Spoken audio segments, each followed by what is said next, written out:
Ravi de vous retrouver, chers téléspectateurs, et bienvenue dans cette nouvelle édition, dans votre émission hebdomadaire autour du monde, édition Europe. Comme vous savez, pendant cette édition, on jette un coup d'œil sur les dernières évolutions, mais aussi sur les dernières actualités qui ont pris place sur la scène politique et économique du continent européen durant les derniers jours. En fait, cette édition est tout à fait spéciale car nous avons aujourd'hui un invité de marque. Nous avons en fait M. Jean-Frédéric Poisson, c'est le président du Parti chrétien-démocrate et aussi c'est un député français à l'Assemblée nationale. Vous êtes le bienvenu sur la TV internationale et vous êtes toujours le bienvenu en Égypte. Merci beaucoup. Merci monsieur. Nous allons faire des discussions ouvertes dont, à propos d'un nombre de questions. Mais tout d'abord, nous devons vous présenter, chers téléspectateurs, ce reportage qui a jeté la lumière, ou qui va jeter la lumière plutôt sur la question des migrants. Donc, vite, je voudrais vous proposer ce reportage.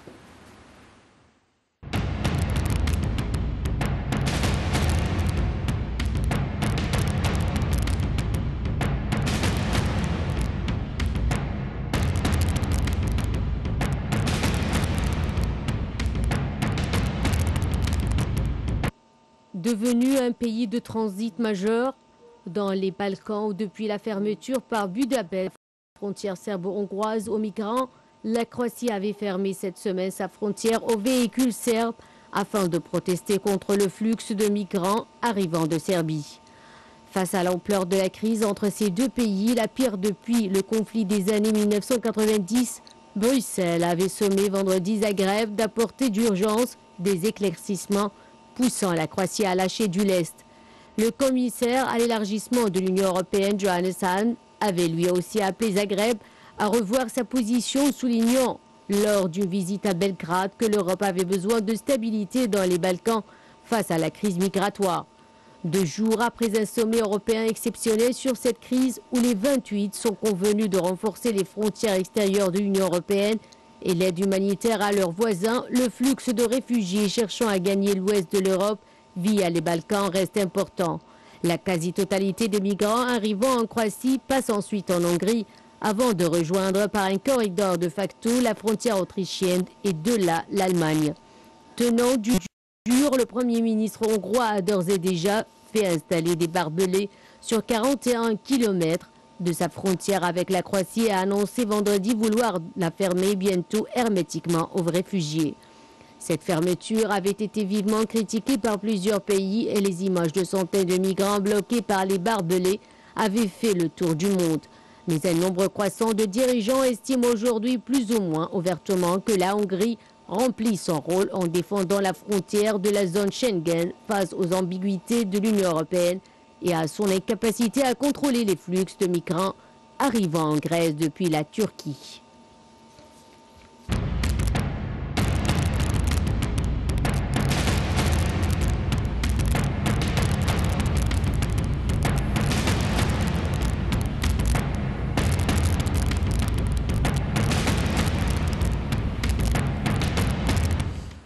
Passons aux relations égypto-françaises et en fait, la France a confirmé officiellement mercredi 23 septembre le rachat de 2 Mistral par l'Égypte. Selon un communiqué publié le même jour par l'Élysée, le président de la République s'est entretenu avec le président Sissi d'accordé sur les principes et les modalités de l'acquisition par l'Égypte de 2 bâtiments de projection et de commandement de classe Mistral. Les détails dans ce commentaire.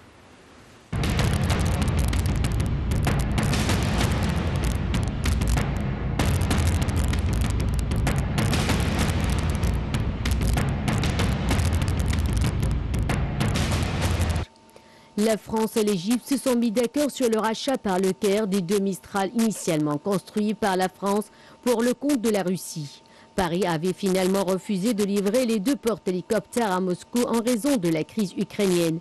Le succès de ces négociations a été annoncé mercredi à Bruxelles par le président français François Hollande à son arrivée au Conseil européen sur les réfugiés. Le montant de la transaction n'a pas été dévoilé, mais Stéphane Le Foll, porte-parole du gouvernement, a affirmé à la sortie du Conseil des ministres qu'il n'y avait aucune financière par rapport au contrat initial. Les 2 navires sont évalués à 1,2 milliard d'euros et la Russie a été indemnisée du contrat rompu à hauteur de 950 millions d'euros. D'après l'accord Paris livrera au Caire les 2 navires au courant du mois de mars 2016 et formera 400 membres d'équipage égyptien. Le contrat n'inclut pas de transfert de technologie ni de facilité de paiement. À ce propos, les modalités de paiement n'ont pas été dévoilées. Selon la partie française, il faudra débourser quelques millions d'euros pour adapter les 2 bâtiments militaires aux besoins de la marine égyptienne. En plus, la question de l'armement des 2 Mistral demeure ouverte. L'Égypte devrait installer l'un des Mistral en mer Rouge et l'autre en Méditerranée, ce qui donnera plus de poids au pays des pharaons dans la région. Le Caire envisage ainsi d'assurer sa sécurité, de lutter contre le groupe Daesh et protéger le canal de Suez. Le Caire a récemment signé plusieurs contrats d'armements importants avec la France. Dassault Aviation a ainsi livré le 20 juillet les 3 premiers avions de combat Rafale jamais par l'avionneur français. Ils font partie d'une commande de 24 unités passées en février par le Caire. Cette commande s'inscrit dans un contrat de 5,2 milliards d'euros qui comprend aussi des missiles et une frégate. Selon l'entourage de Jean-Yves Le Drian, la marine égyptienne sera équipée d'ici 2020 de 7 navires de fabrication française, dont les BPSC et la frégate. Les 4 autres navires pourraient être des corvettes Going.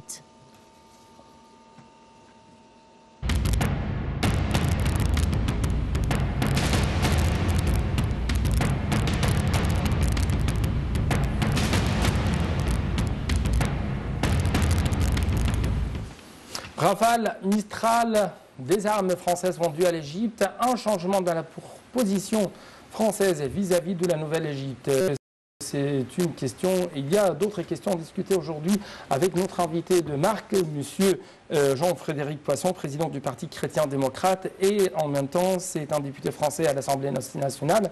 Vous êtes le bienvenu, c'est votre première visite ici en Égypte. Oui, absolument, c'est la première fois que je viens. Oui, c'est un grand honneur d'être avec nous aujourd'hui encore sur l'écran de la télé internationale. Et très vite, comment vous avez vu ce changement de la position française vis-à-vis de la Nouvelle-Égypte?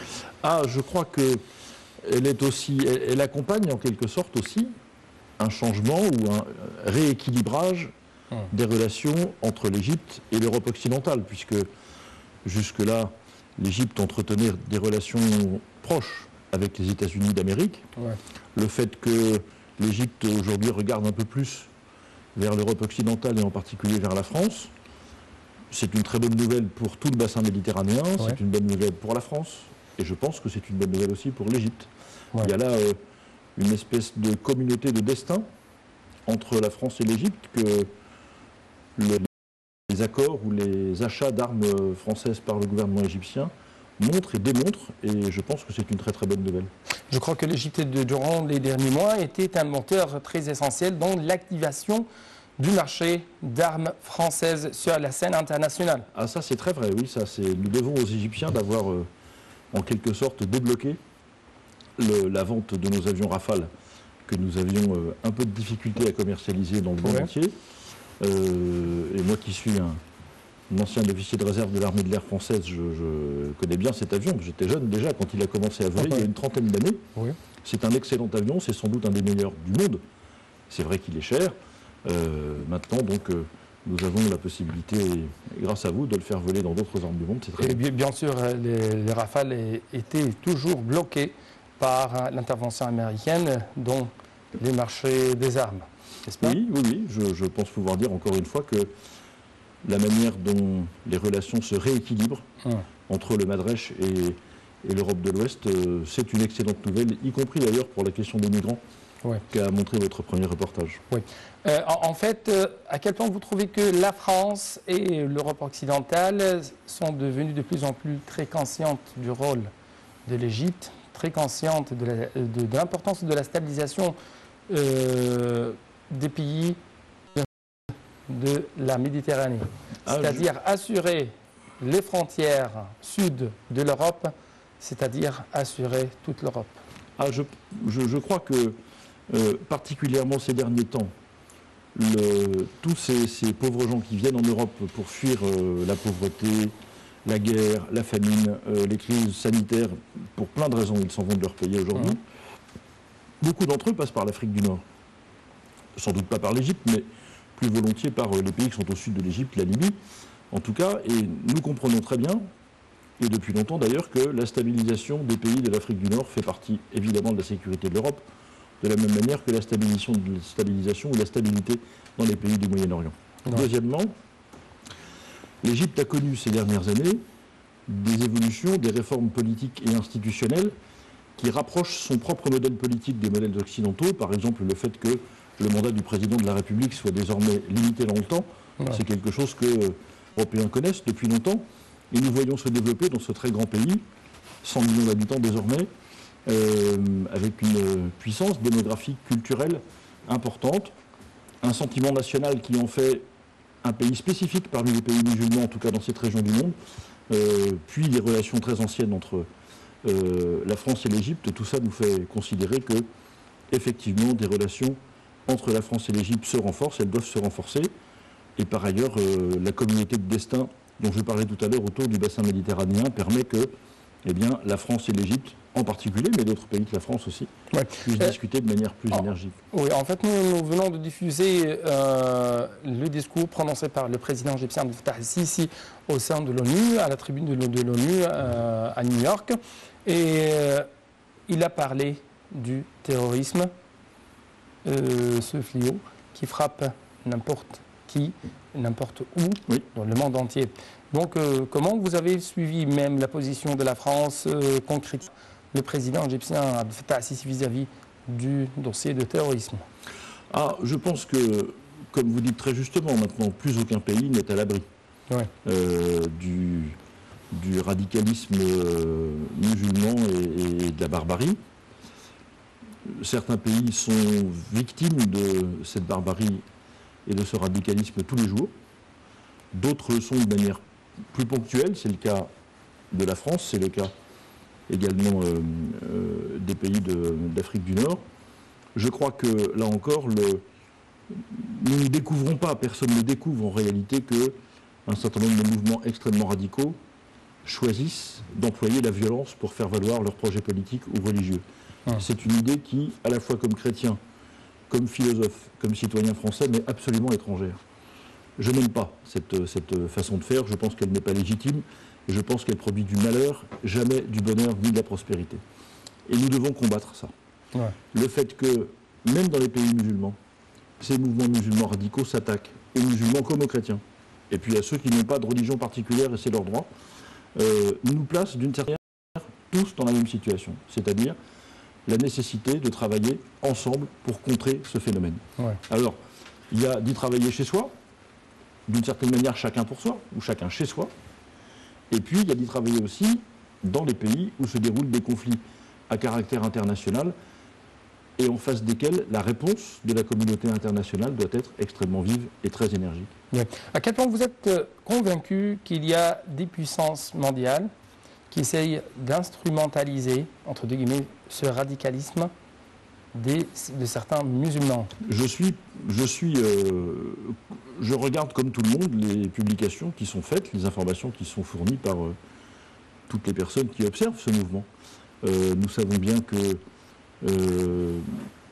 il y a une prise de conscience aux États-Unis depuis quelques années du fait qu'une alliance avec les Saoudiens et les Wahhabites devient dangereuse pour tout le monde. On a un certain nombre d'éléments qui permettent de dire que des personnalités importantes du royaume saoudien financent dans le monde entier des réseaux wahhabites et nourrissent le radicalisme religieux. Mais en même temps, l'Arabie saoudite est tout à fait menacée par ce radicalisme et lutte en même temps ce radicalisme. Mais bien sûr, je pense que le propre des radicaux, c'est précisément d'être capable de changer d'alliance quand les circonstances ne leur plaisent plus et que, au fond, tous ceux qui ont un jour ou l'autre soutenu ou nourri le radicalisme religieux le reprennent aujourd'hui, comme on dit en français, en pleine figure, c'est-à-dire que ceux qui ont été leurs amis il y a quelques années deviennent aujourd'hui leurs ennemis. Et quand on s'en rend compte, c'est souvent un peu tard. Et je pense que les Saoudiens sont en train aussi, je vois en tout cas qu'ils sont en train aussi de considérer qu'un certain nombre de choses les fragilisent beaucoup. L'État islamique a très certainement pour cible prochaine, ou très très prochaine, le royaume de Riyad, certainement. Ouais. Comment vous trouvez actuellement la position de la France vis-à-vis de la question libyenne? Ah, À quel point vous trouvez que les dirigeants politiques là-bas sont favorables à une intervention militaire? Vous connaissez bien que l'OTAN a fait un grand chaos après son intervention en 2011 en Libye. Et bien sûr, la Libye est devenue un foyer de terrorisme, un foyer de violence, un foyer du trafic. à partir duquel les réfugiés, les migrants, à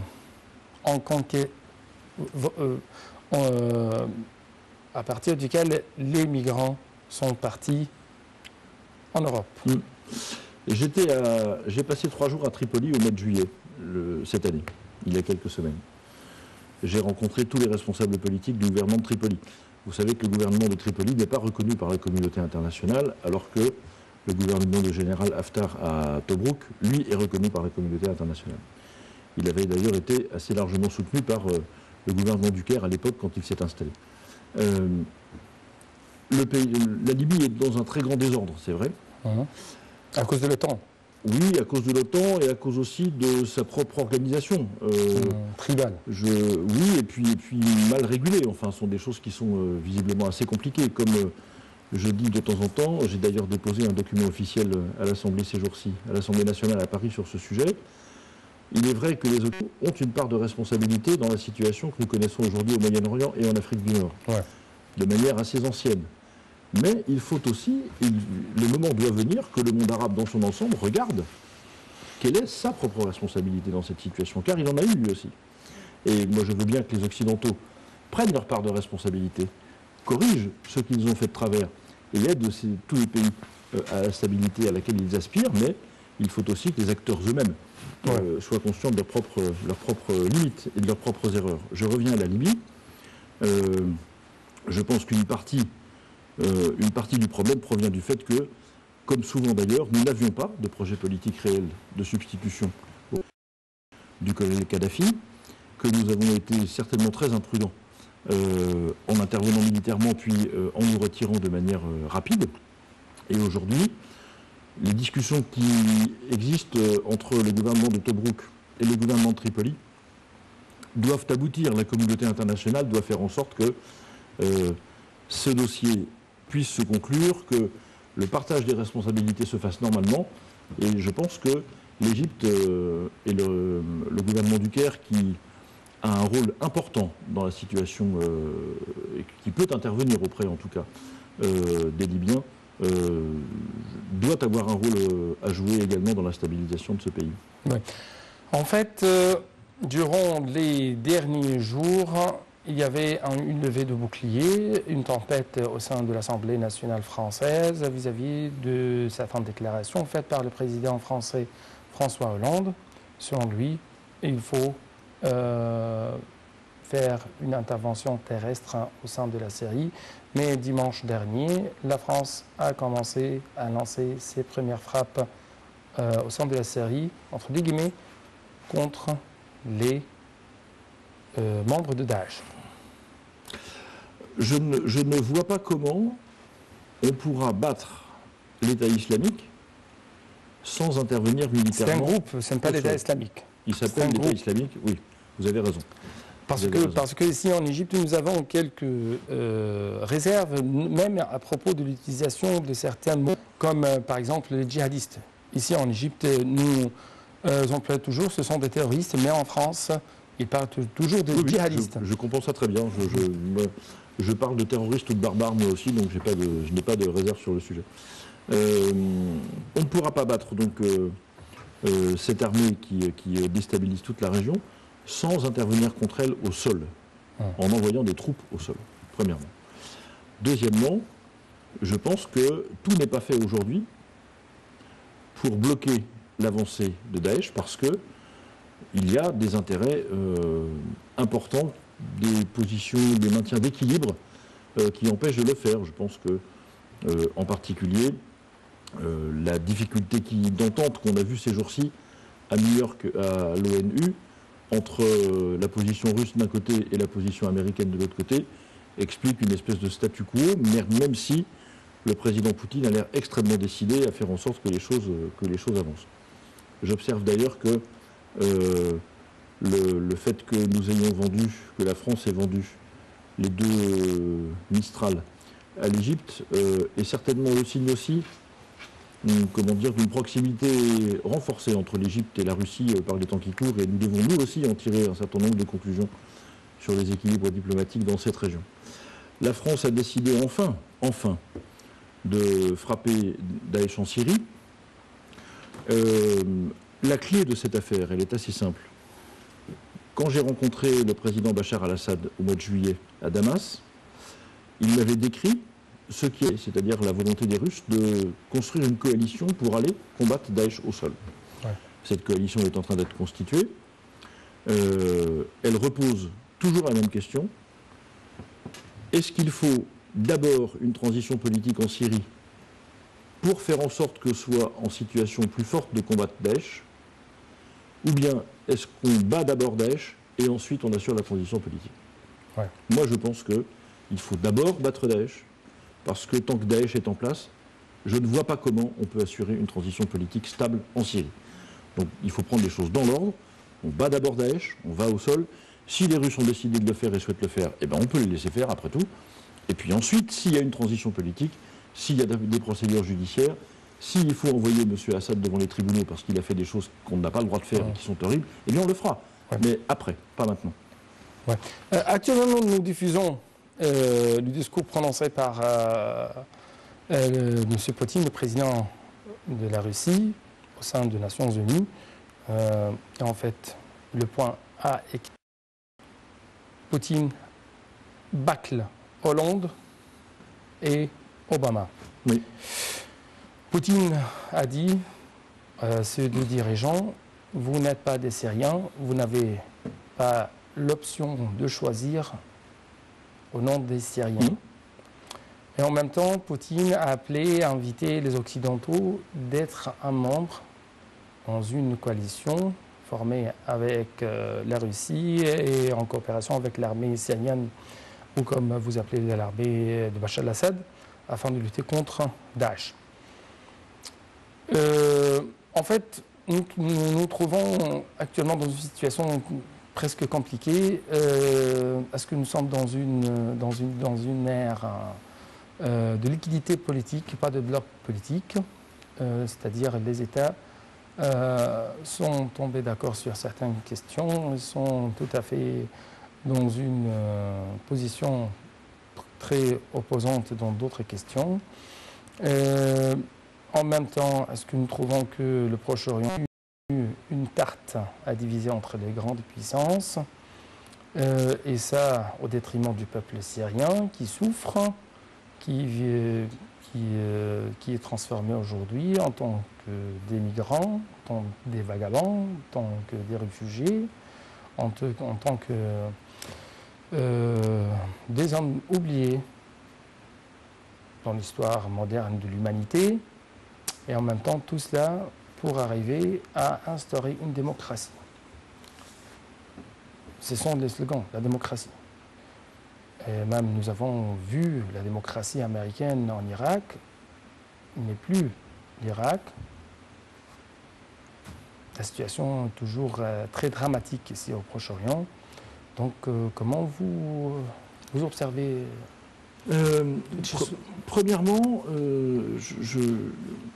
parmi les erreurs que l'Occident a faites et qu'il doit comprendre, il y a cette volonté d'imposer par la force des régimes ou des institutions politiques qui prennent mal, parce que la culture des peuples auxquels on s'adresse n'est pas celle-là.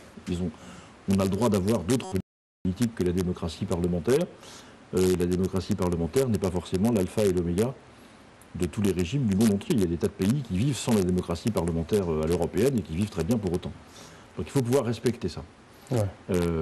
On a voulu plaquer ça d'une certaine manière trop vite, de manière un peu contrainte également, et je pense qu'on s'est trompé, premièrement. Deuxièmement, il me semble que s'il y a quelque chose à faire, maintenant que nous avons accompagné, ce qui est aussi une aspiration des peuples, d'une partie des peuples en tout cas eux-mêmes, si nous avons accompagné utilement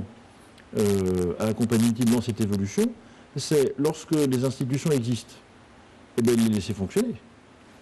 Ouais. Monsieur le Président Poutine a raison de dire que c'est au peuple syrien de choisir qui doit le diriger, c'est pas aux États-Unis et à l'Union européenne. Oui. Sur ce point, il a raison. Oui. Dernière question. À quel point vous trouvez que les musulmans se trouvent actuellement dans une injustice faite par les médias internationaux? C'est-à-dire, est-ce qu'on peut réduire plus d'un milliard et demi de musulmans, presque 1,5 milliard de musulmans dans le monde entier, dans un certain nombre de groupes comme Daesh? Ah non, certainement pas. Ouais.